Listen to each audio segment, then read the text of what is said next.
नमस्कार। आज का क्लास फिर से एक छोटा सा प्रयास। हम लोगों ने लास्ट क्लास में पढ़ा था कि किस तरह से पुर्तगालियों ने और स्पेन वासियों ने भौगोलिक खोज की शुरुआत की। आपको याद होगा पिछले क्लास में हमने इस बारे में चर्चा की थी। आज की इस क्लास में हम लोग बात करेंगे पुर्तगालियों की। पुर्तगालियों की बात करेंगे। यूरोपीय देश जो भी हैं उस यूरोपीय देश में पहला देश पुर्तगाल है जो भारत में आया था। पहला देश कौन है जो भारत में आया था। उस समय पुर्तगाल के जो शासक थे वो जॉन द्वितीय थे। पुर्तगाल का शासक कौन था? जॉन द्वितीय। पुर्तगाल का शासक कौन था? जॉन द्वितीय। किस टाइम की बात हो रही है? वास्को डी गामा के टाइम की बात हो रही है, जिसने भारत के भौगोलिक खोज की। वास्को डी गामा की बात हो रही है। वास्को डी गामा के टाइम पीरियड में पुर्तगाल का जो शासक था वो था जॉन द्वितीय। फिर से पुर्तगाल का शासक कौन था? जॉन द्वितीय। भारत के भौगोलिक रास्ते की खोज किसने की थी? वास्को डी गामा ने की थी। किसने की थी? वास्को डी गामा ने। वास्को डी गामा पुर्तगाल के लिस्बन शहर से, किस शहर से? लिस्बन। किस शहर से? लिस्बन। किस शहर से? लिस्बन। किस शहर से? लिस्बन शहर से। पुर्तगाल के किस शहर से? लिस्बन शहर से। कौन? Vasco da gamma. लिस्बन शहर से कौन? Vasco da gamma. लिस्बन शहर से यात्रा स्टार्ट किया था वास्को डी गामा। कौन किया था? Vasco da gamma. किस शहर से किया था? लिस्बन शहर से। उस समय पुर्तगाल का शासक कौन था? जॉन द्वितीय था। उस समय पुर्तगाल का शासक कौन था? जॉन द्वितीय था। उस समय पुर्तगाल का शासक कौन था? जॉन द्वितीय था। पुर्तगाल का शासक कौन था? जॉन द्वितीय। Vasco da Gama. Vasco da Gama Bharat आया। वास्को डी गामा भारत आया। किस शहर से आया भाई? किस शहर से? लिस्बन शहर से। लिस्बन शहर से उसने स्टार्ट की। गुजराती पथ प्रदर्शक वास्को डी गामा का रूट डायरेक्शन देने वाला एक व्यक्ति था, गुजराती था। वो कौन था? गुजराती था। पथ प्रदर्शक मतलब रास्ता दिखाने वाला, रास्ता बताने वाला। उसका नाम था अब्दुल मजीद। अब्दुल मजीद। क्या नाम था? अब्दुल मजीद। वास्को डी गामा ने भारत की खोज की और इसमें पथ प्रदर्शक कौन था? एक गुजराती था जिसका नाम था अब्दुल मजीद। जिसका नाम क्या था? अब्दुल मजीद। जिसका नाम क्या था? अब्दुल मजीद। वास्को डी गामा ने भारत की खोज की और उसके पथ प्रदर्शक का नाम क्या था? अब्दुल मजीद। वास्को डी गामा पुर्तगाल के किस शहर से स्टार्ट किया अपनी यात्रा? लिस्बन से। किससे? लिस्बन से। उस समय पुर्तगाल का शासक कौन था? जॉन द्वितीय था। उस समय पुर्तगाल का शासक कौन था? जॉन द्वितीय। उस समय पुर्तगाल का शासक कौन था? जॉन द्वितीय था। कौन सा गुजराती था? उसका नाम क्या था? अब्दुल मजीद। क्या नाम था? अब्दुल मजीद। अब्दुल मजीद की सहायता से, किसकी सहायता से? अब्दुल मजीद की सहायता से रूट डायरेक्शन बताने वाला व्यक्ति था अब्दुल मजीद। अब्दुल मजीद की सहायता से क्या किया? उत्तमांश अंतरीप। आपको याद होगा लास्ट क्लास में हमने साउथ अफ्रीका का सबसे नीचे का पॉइंट बताया था, उत्तमांश अंतरीप। क्या नाम है उसका? उत्तमांश अंतरीप, जिसे तूफानी अंतरीप भी कहा गया था, जिसे केप ऑफ गुड होप भी हम लोग कहते हैं।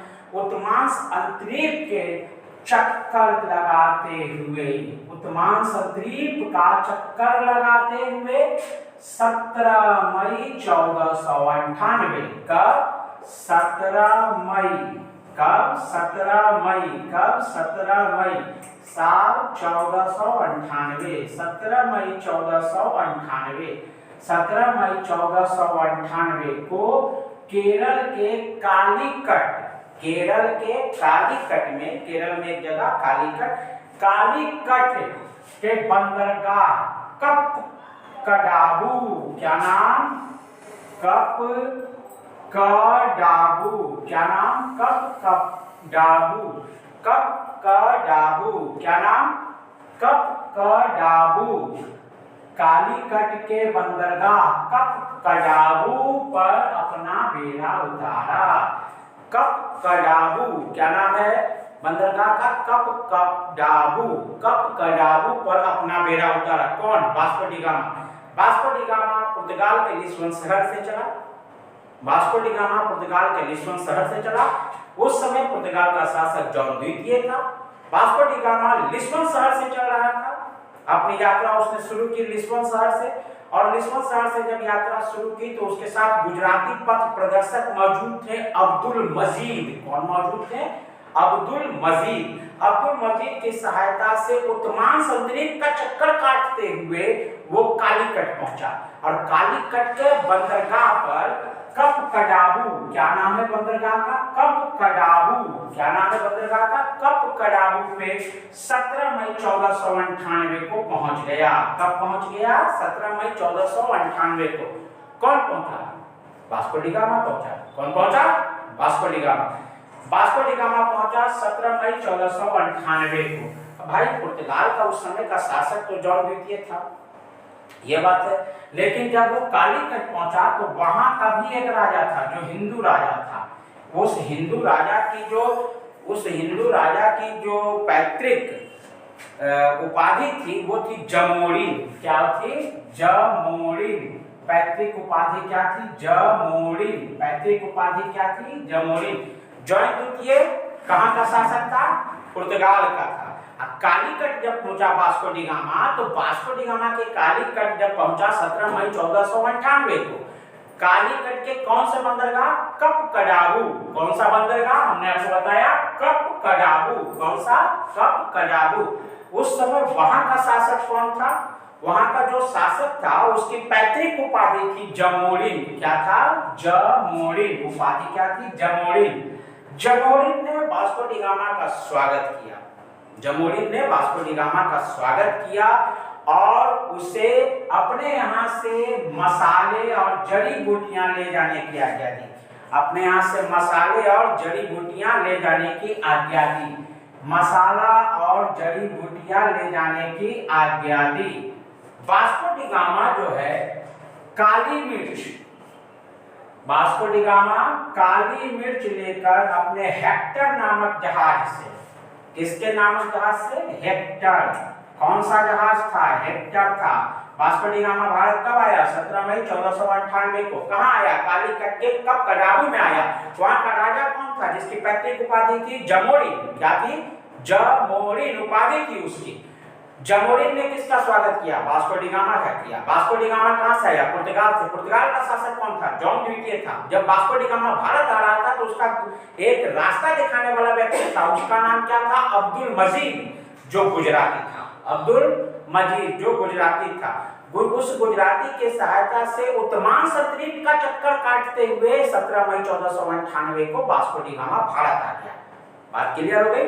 और यहाँ आया तो जमोरिन ने उसका स्वागत किया और उसको मसाला और जड़ी बूटी ले जाने की आज्ञा दी। जब मसाला और जड़ी बूटी ले जाने की आज्ञा मिल गई तो वास्को डी गामा ने क्या किया कि कालीकट में एक अरबी जहाज को पकड़ लिया।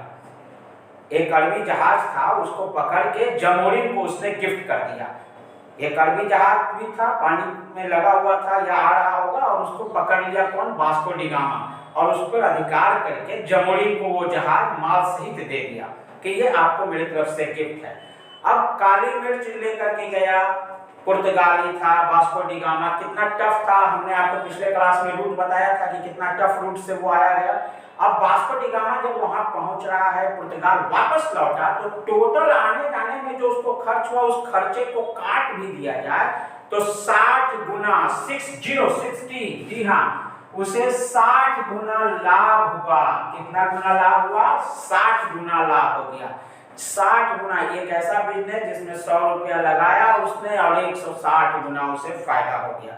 आप समझ रहे हैं कि कितना 60% उसको नेट प्रॉफिट हो गया। अब हम बात करते हैं एक व्यक्ति विशेष की। फिर दूसरा पुर्तगाली कौन था जो भारत आया? दूसरा पुर्तगाली जो भारत आया वह है पेड्रो अल्वारेज। क्या नाम है? पेड्रो। क्या? ध्यान से नाम, पेड्रो अल्वारेज। क्या नाम है? Pedro Alvarez.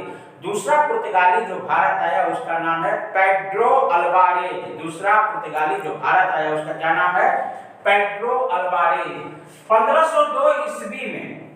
अच्छा, पेड्रो अल्वारेज कब आया? 1500 में। 1502 ईस्वी में वास्को डी गामा फिर से भारत आया। 1502 ईस्वी में कई बार प्रश्न आता है कि वास्को डी गामा भारत पुनः कब आया, तो 1501, 1502। पहली बार कब आया? 1498 में। फिर कब आया? 1502 में। कौन आया? Vasco da gamma. दूसरा पुर्तगाली कौन है जो कि वास्को डी गामा के बाद भारत आया? उसका नाम है क्या? Pedro Alvarez. क्या नाम है? Pedro Alvarez. पेड्रो अल्वारेज, पूरा नाम पेड्रो अल्वारेज केब्राल है, लेकिन आप इतना जानिए पेड्रो अल्वारेज जो है वो भारत आने वाला दूसरा पुर्तगाली था। वास्को डी गामा पुनः भारत कब आया? तो 1502 में आया। पेड्रो अल्वारेज केब्राल कब आया? 1500 ईस्वी में। कब आया? 1500 ईस्वी में। पहली बार भारत कौन आया? पुर्तगाली था वास्को डी गामा। 1498 में आया। 1500 में कौन आया? Pedro Alvarez. 1502 में फिर से वास्को डी गामा भारत आया। 60% का फायदा हो रहा है, 60 गुना फायदा, 60 गुना फायदा हुआ, 60% नहीं, 60 गुना फायदा हुआ। 1503 में पुर्तगालियों ने कोचीन में अपनी पहली फैक्ट्री बना दी। 1503 ईस्वी में पुर्तगालियों ने कोचीन में अपनी पहली फैक्ट्री बना दी। अब 1505 में कन्नूर में दूसरी फैक्ट्री बना दी। 1505 में कन्नूर शहर है, उसमें दूसरी फैक्ट्री बना दी। फैक्ट्री बनाने का मतलब है कि गोदाम बनाना, जगह पे कच्चे सामानों को एक जगह करना और फिर उसको वहां से जहाज पर लाद के पुर्तगाल के लिए लेके जाना। तो फैक्ट्री की स्थापना करने का मतलब है कि व्यवसाय काफी फल फूल रहा था। तो 1503 में कोचीन में, कहा? 1503 में कोचीन में, 1503 में कोचीन में। अब 1505 में कन्नूर में, 1505 में कन्नूर में दो फैक्ट्री बन गए। 1505 में ही अगर बात करें तो पहला गवर्नर बनकर के आया, वायसराय बनकर के आ गया, Francisco de Almeida. Francisco de Almeida पहला वायसराय है पुर्तगालियों का जो भारत आया। कब आया? 1505 में। अब इसने क्या क्या किया, क्या ब्लू वाटर पॉलिसी है, ये हम अगले क्लास में लेंगे, बताएंगे आपको। लेकिन अभी आप सिर्फ इतना जानिए कि यूरोपीय देशों में पहला देश पुर्तगाल है जो भारत आया। उस समय पुर्तगाल के शासक जॉन द्वितीय थे। आने वाला व्यक्ति कौन था? वास्को डी गामा था। वास्को डी गामा का मदद कौन किया? रूट डायरेक्शन कौन बताया? एक गुजराती था अब्दुल मजीद, जिसकी सहायता से उत्तमांश अंतरिक्ष का चक्कर काटते हुए कालीकट पहुंचा। कौन? Vasco da gamma. अब वास्को डी गामा जब कालीकट पहुंचा तो उस बंदरगाह का नाम क्या था? कपकडारू। क्या नाम था? कपकडारू। कपकडारू पे पहुंचा। कालीकट में उस समय जो राजा थे उनकी पैतृक उपाधि थी जमोरिन। जमोरिन ने स्वागत किया और मसाला और जड़ी बूटी ले जाने की आज्ञा दी। किसको? वास्को डी गामा को। वास्को डी गामा ने क्या किया? एक अरबी जहाज को पकड़ा और जमोरिन को गिफ्ट कर दिया कि आप ले जाइए, आपको मेरी तरफ से ये गिफ्ट है। जब वास्को डी गामा पुर्तगाल वापस लौटा तो सारे खर्चे काटने के बाद उसे 60 गुना प्रॉफिट हुआ। अब आप समझ सकते हैं 60 गुना प्रॉफिट हो गया। 60 गुना जब प्रॉफिट हो गया तो उसके दिमाग में जहन में होगा कि फिर दूसरी बार भी हम भारत जरूर जाएंगे, ये बात है। और वो लिस्बन शहर से चला था, अपनी यात्रा पूरी किया था। दूसरा व्यक्ति कौन है? पेड्रो अल्वारेज दूसरा व्यक्ति है जो 1500 ईस्वी में भारत आया। वास्को डी गामा दूसरी बार भारत कब आया? ये कई बार कई परीक्षाओं में पूछा जाता है। तो 1502 में वास्को डी गामा पुनः भारत आया। 1503 में कोचीन में पहली फैक्ट्री स्थापित की पुर्तगालियों ने। 1503 में कोचीन में पहली फैक्ट्री स्थापित हुई। 1505 में कन्नूर में दूसरी फैक्ट्री स्थापित हुई और 1505 में ही फ्रांसीसियों का वायसराय बनकर के एक व्यक्ति विशेष आया, फ्रांसिस्को डी अल्मीडा। अब ये क्या किया अल्मीडा? ब्लू वाटर पॉलिसी इसकी क्या थी, कैसे ये क्या कर रहा था, ये कहानी अगले क्लास में। आज के लिए इतना है। पढ़ते रहिए ध्यान से और सफल होने के लिए लड़ते रहिए। जब तक जुनून बना के पढ़ेंगे नहीं तब तक रिजल्ट होने वाला नहीं। हर दिन 2 घंटे अगर आप पढ़ते हैं आपका रिजल्ट पक्का है। परीक्षा के पहले 8 घंटा पढ़ेंगे रिजल्ट नहीं होने वाला है, ठीक है। तो हर दिन बिना रुके हुए 2 घंटे की पढ़ाई अपने लिए जरूर पढ़िए, आपका रिजल्ट हो जाएगा और निश्चित रूप से हो जाएगा। मैं आपको जितना बता रहा हूँ इसका एक शॉर्ट नोट्स बना लेंगे और इसके बारे में आप लिख लेंगे, आपका रिजल्ट हो जाएगा। चलिए, थैंक यू।